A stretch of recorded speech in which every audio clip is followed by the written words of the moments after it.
In this video, you'll learn my favorite vocal thickening trick that you can do in any DAW, and I'll also share 2 more quick tricks for creating a thick lead vocal, because a thin or weak vocal will ruin the rest of the performance. So knowing how to fix this issue could really save your ass. But first, be sure to grab my free vocal mixing cheat sheet. There is a link in the bio or on screen now. Okay, so the first trick I want to share with you is called the thick reverb trick. Now, a lot of the videos you'll see on YouTube about vocal thickening will talk about chorusing or using waves doubler, and I'm going to show you that in this video too. But a technique that I haven't seen anywhere else is using reverb to change the tone of a vocal and make it sound thicker. Let me give you a quick demonstration. So if I just create a new send on my vocal to create a new bus, I'm going to call this reverb, and I'm going to increase that to 0. On here, we're going to first add an EQ, and we're going to make this really thick by adding lots of body, around 200, and we'll play around with this in a sec, but that's a good starting point. Taper off the low end, and maybe let's just reduce that top end a bit. Now I'm going to load up a reverb, and for this I'm going to use Logic's new Chroma Reverb, which is awesome, and we're just going to go to something like dark room. That sounds like it'd be quite warm.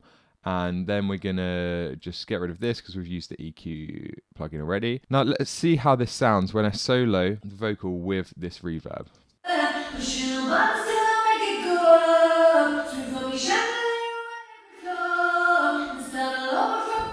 So it's quite a dark, warm sound. This is the vocal on its own. Swing from your chandelier right every floor. And in the context of the mix, it sounds a little bit thin. It sounds good. It does need more brightness as well, but quite often with female vocals, if they're singing in a higher pitch, you start to lose some of that warmth and body. So now let's solo this again and bring in that reverb and listen to how it affects the tone. And this is just another way you can shape the vocal into how you want it to sound, is by using reverb as well as EQ on the vocal itself. Pushing a button till I make it go up. Swing from your chandelier right every floor. Then start all over from the top back to... That's adding quite a lot of body. Now, if I was to do the opposite, if I reduce that body and increase the top end, now listen to how it sounds. Pushing a button till I make it go up. Swing from your chandelier right every floor. Then start all over from the top back to the bottom. Now it's adding air and it's adding sibilance as well. And let's go back to warmth. Pushing a button till I make it go up. Swing from your chandelier right every floor. You can really hear how much warmth that's adding to the voice. So this is a great way to thicken up a weak or thin sounding vocal without having to use EQ on the vocal itself. Because sure, we could try doing the same thing on the vocal. We could try boosting around here to make it a bit thicker, and I'd probably do that too.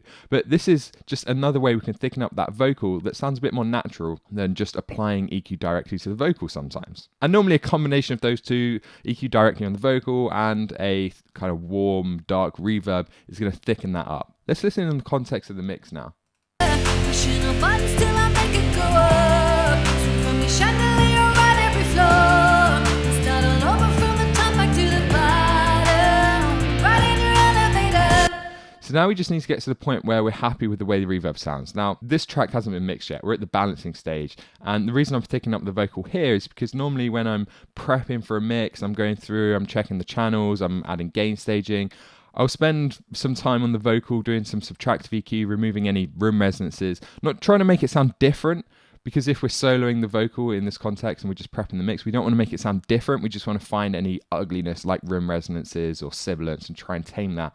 And often what I'll do is fix these kind of issues here, because at this point it's more about the production quality and the tone being not where I want it to be. So I'm happy to do that in the prep phase if it's a major issue. Now that does pose somewhat of a challenge in that we don't have any other reverb going on, so it sounds a bit unnatural, but we could still experiment with maybe, I think a plate is going to sound a bit more natural here. So we can load up a plate and play around with that. Pushing a button till I make it go up. Swing from your chandelier right every floor. Then start all over from the top back to the bottom. Right in your elevator. Pushing a button till I make it go up. Swing from your chandelier right every floor. Then start all over from the top back to the bottom. So this is without that reverb. Pushing a button till I make it go up. Swing from your chandelier. And this is with. Pushing a button till I make it go up. Swing from your chandelier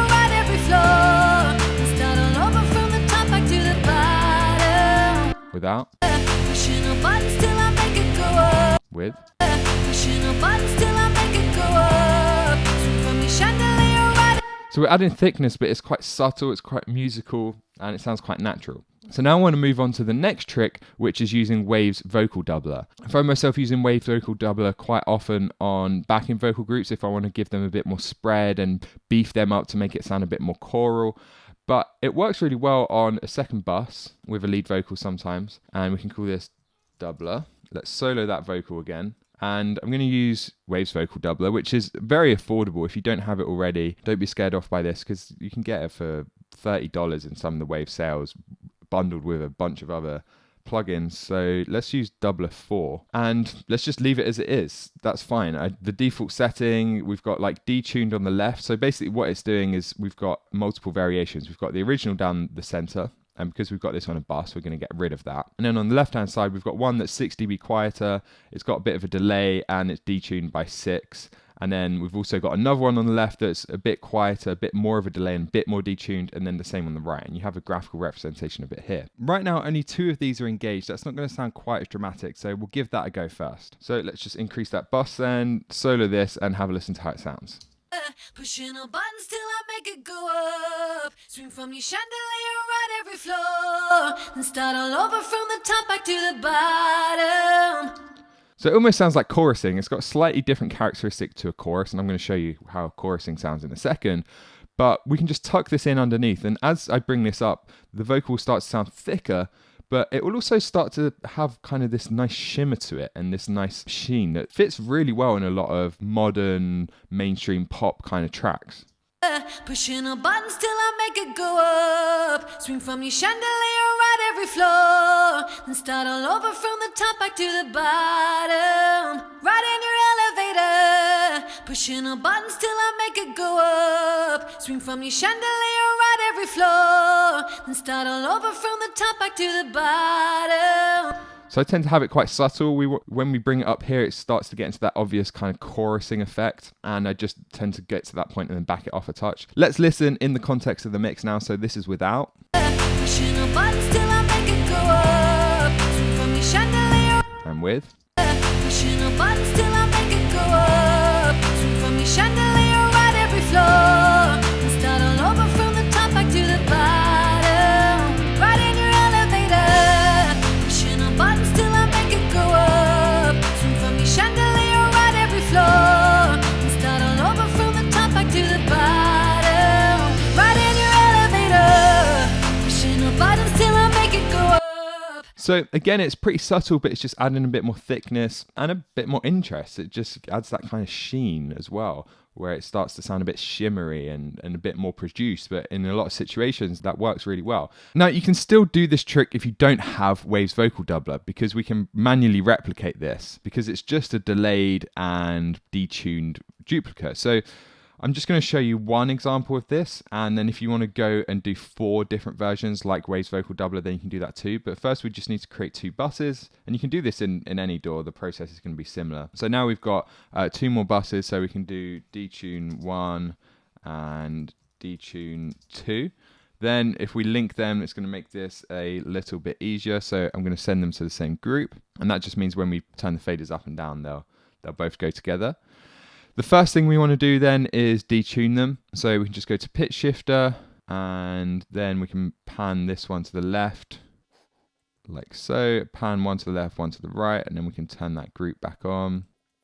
And we want to detune this left ear by, let's say, 6 cents. So if we solo these, so we've got left ear here, we want to make 100% mix, and let's do 6 cents. And then on the right ear, we want to do the opposite. So we want to do +6. And then also in Logic, it's pretty handy because we have a delay in the same plugin, the pitch shifter. In other DAWs, you might have to add a second delay plugin, but here we can just adjust this. So let's try doing 4 milliseconds and about 4 milliseconds on the left, or maybe a slightly different one. And let's see how this sounds. So we've got a delay and a pitch shift on each side.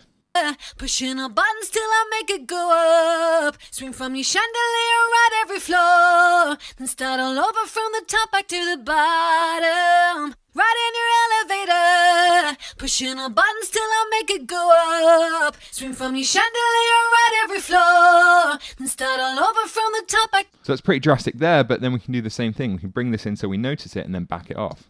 Pushing a button till I make it go up. Swing from your chandelier, ride every floor, then start all over from the top back to the bottom. Ride in your elevator, pushing a button till. And then you could do it again with another two, and you could detune them more and delay them more and just play around with that. So you can still do this without Waves Vocal Doubler. That doubler plugin just does the same thing, just quicker, and makes it a bit easier to shape that. So now let's move on to the next trick. And trick number 3 is using subtle chorusing to add thickness to the vocal. So I'm just going to do this directly on the channel, and you can use any chorus, the one that comes with your DAW. If you don't have one in your DAW, Tao do a great free one, which stands for Togu Audio Line Chorus LX. This is a great free plugin. I'm just going to use the stock Logic one, so let's get rid of that. And let's solo the vocal and just listen to how when I bring this mix up, just before we get to this place where it's really obvious chorusing, we have this kind of section where it's just going to start to sound a bit thicker, and it's going to sound quite similar to Waves Vocal Doubler because it's doing a similar thing. Once we combine the doubler where we're combining the detuned delayed vocals, we get this kind of interesting phasey effect, and that's what we get with the chorus too. It's just got a slightly different characteristic to it.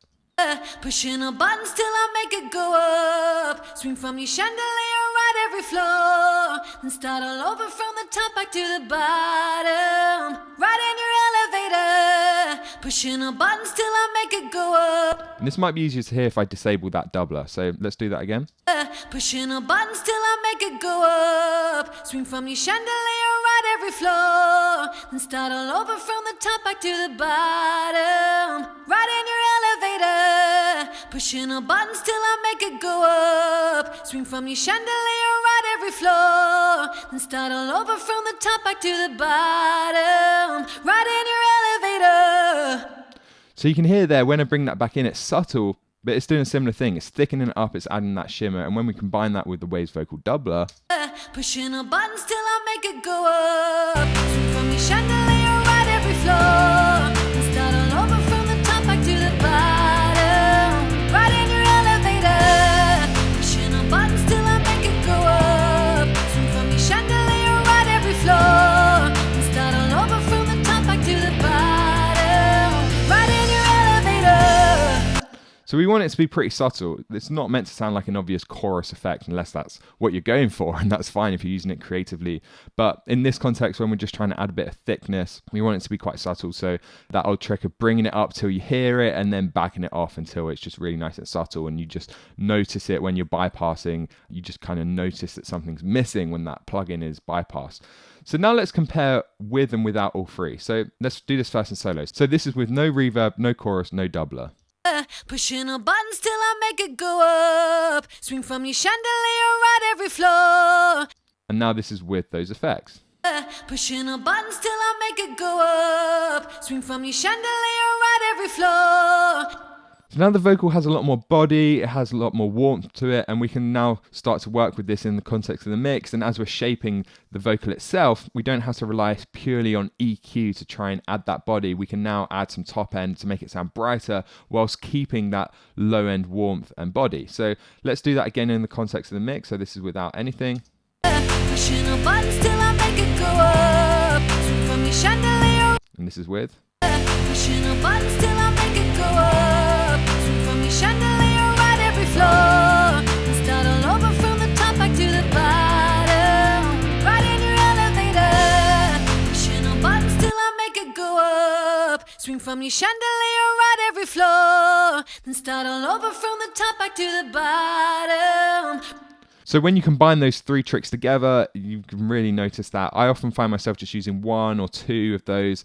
If it's a particular issue, then maybe you can use all three. But any of those tricks will work if you just want to beef up that vocal. So there you go, my favorite vocal thickening trick with that EQ'd reverb, and then 2 more quick tricks for making a thick lead vocal. Of course, there's so much more that goes into mixing a lead vocal, and I don't have time to cover it here. You need to make sure after doing this that you get the EQ right, the automation right, the compression right, delay, reverb. So I put together a free vocal mixing cheat sheet, and if you want to get all of that other stuff right as well as this every single time, then go download that, and it's going to help you to make your mixes and your vocals sound professional, because you can reference it when you're mixing. It's completely free. There's a link in the description or on screen now. So go to that page now to get that free PDF. And then I want to hear from you. Which of these techniques have you used before? Do you find yourself EQing reverbs, or do you actually rely quite a lot on using a chorus when you're mixing vocals? Leave a comment below, because I'd love to hear from you.